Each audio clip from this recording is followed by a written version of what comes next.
All right, y'all. So this is interesting for a number of reasons. I mean, most importantly, the source that we're talking about here. But Rasmussen is generally considered a right-wing pollster. Now, to be fair to them, in recent election cycles, the right-wing pollsters have gotten it more correct than any of the so-called left-wing pollsters. You know, that they have more accurately, their numbers have more accurately reflected the reality in various elections. So, you know, it's worth something, right? Well, Joe Biden bottomed out at a 33% approval rating. Now, to be fair, that was according to one poll. I think his average was always a little higher than that, 35, 37, something in that area. But that was historically low for a president at this point in time in their term, okay? Well, now a number of things have happened recently that have totally changed the political winds. So even in right-wing pollster Rasmussen, Biden's job approval rating is now 47%. 47%. Again, he bottomed out at 33%. Now he's at 47%. Now, again, to be fair, this is an outlier poll. This is the highest I've seen, especially recently.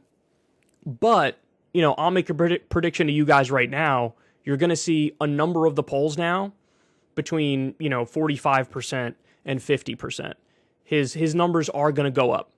And again, the reason for that is very straightforward. This stuff is not rocket science. All you have to do is follow the news and connect the dots. And I think there's a graphic somewhere over here that somebody posted that some of this stuff is fair, some of it's a little goofy. Okay, so why are his poll numbers going up? Well, the first thing they listed the Inflation Reduction Act. That's true.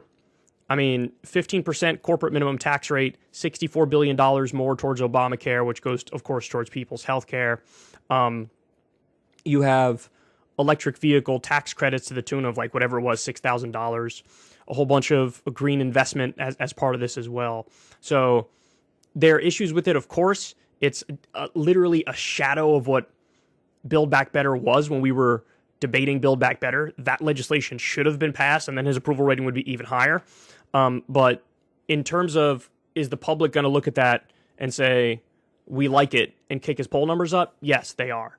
Then you have the CHIPS Act, which is an attempt to bring back microchip manufacturing to the U.S. Right now, a lot of it is made in Taiwan. Taiwan, of course, is under threat from China. So because of that and because of supply chain reasons, we want to make sure that we have some manufacturing in this country, even if it's just for national security reasons. They passed the CHIPS Act. That, of course, is going to increase his approval rating. Then you have the PACT Act, which in part you thank Jon Stewart for because he was crusading for this, but this is to give health care to veterans who were, basically poisoned by toxic burn pits. That ended up passing. You do have a bipartisan gun law. Again, even though the details of that law were sort of, kind of weak and nips around the edges, the fact that anything got done, I think a lot of people breathed a sigh of relief just from the perspective that, we felt like it didn't matter how big a crisis was, DC still just does absolutely nothing at all. And what that showed is, well, they'll do something. It'll be phenomenally weak and nowhere near good enough, but at least they did something. So, which honestly is oftentimes the difference between your standard Democrat and your standard Republican, is that a Democrat might do a piece of legislation that moves us 10% in the right direction, whereas Republicans in a crisis would either do absolutely nothing or they move us, 50% in the wrong direction. Then you have the killing of al-Zawahiri. I don't know how much that's going to impact poll numbers. I mean, maybe he got a little bit of a bump from that because, 9/11, of course, is a very visceral thing to Americans, and hearing that somebody who was at least partly responsible for that was offed, they might like that. I mean, there are legal issues with how he did that and the U.S.'s role as an imperialist nation, etc. But that potentially helped him. Gas prices are plummeting. That's a fact. There have been, big jobs numbers and low unemployment. All that's true. He did get Ketanji Brown Jackson on the court. That's true.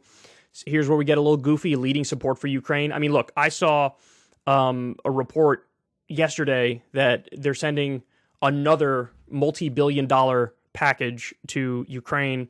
And coming from somebody who supported the first package or even the first few packages going to Ukraine because they're being illegally invaded by a foreign country, right? I supported that. But now we're literally on package number 14 or 16 or whatever. And again, this is at the same time that over 40 million Americans don't have health insurance and 45,000 Americans die every year because they don't have health care.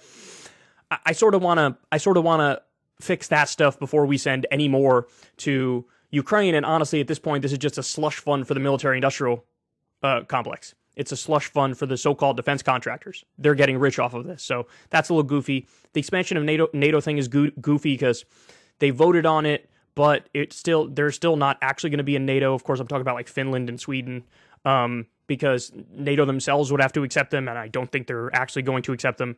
Then you have the American Rescue Plan. That's, old school. The bipartisan infrastructure law, definitely only semi-credit on that one because it was supposed to be paired with Build Back Better, and it was totally axed.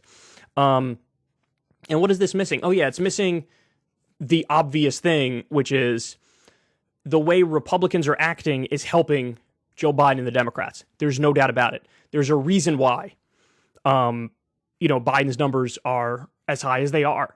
One of them is, of course, the Dobbs decision. I mean, that's huge.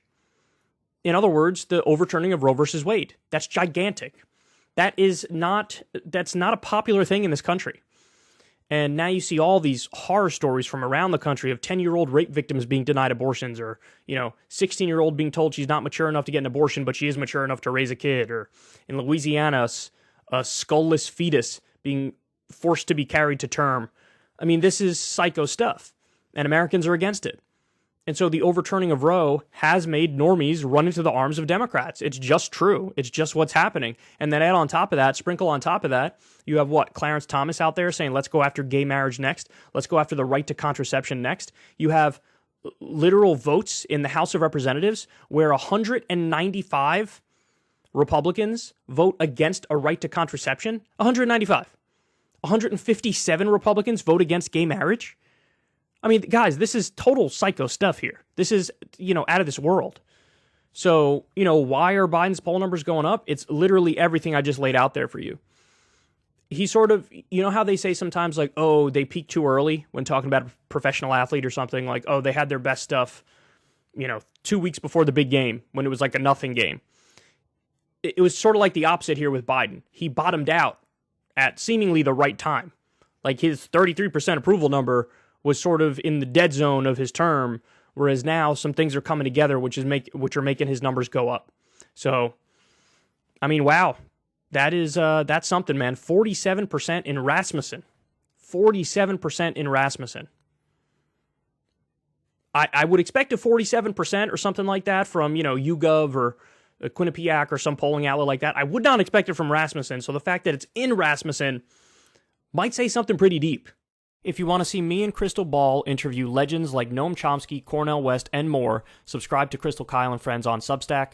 $5 a month gets you the video version a day early. Remember, we take 0 ad dollars for this podcast.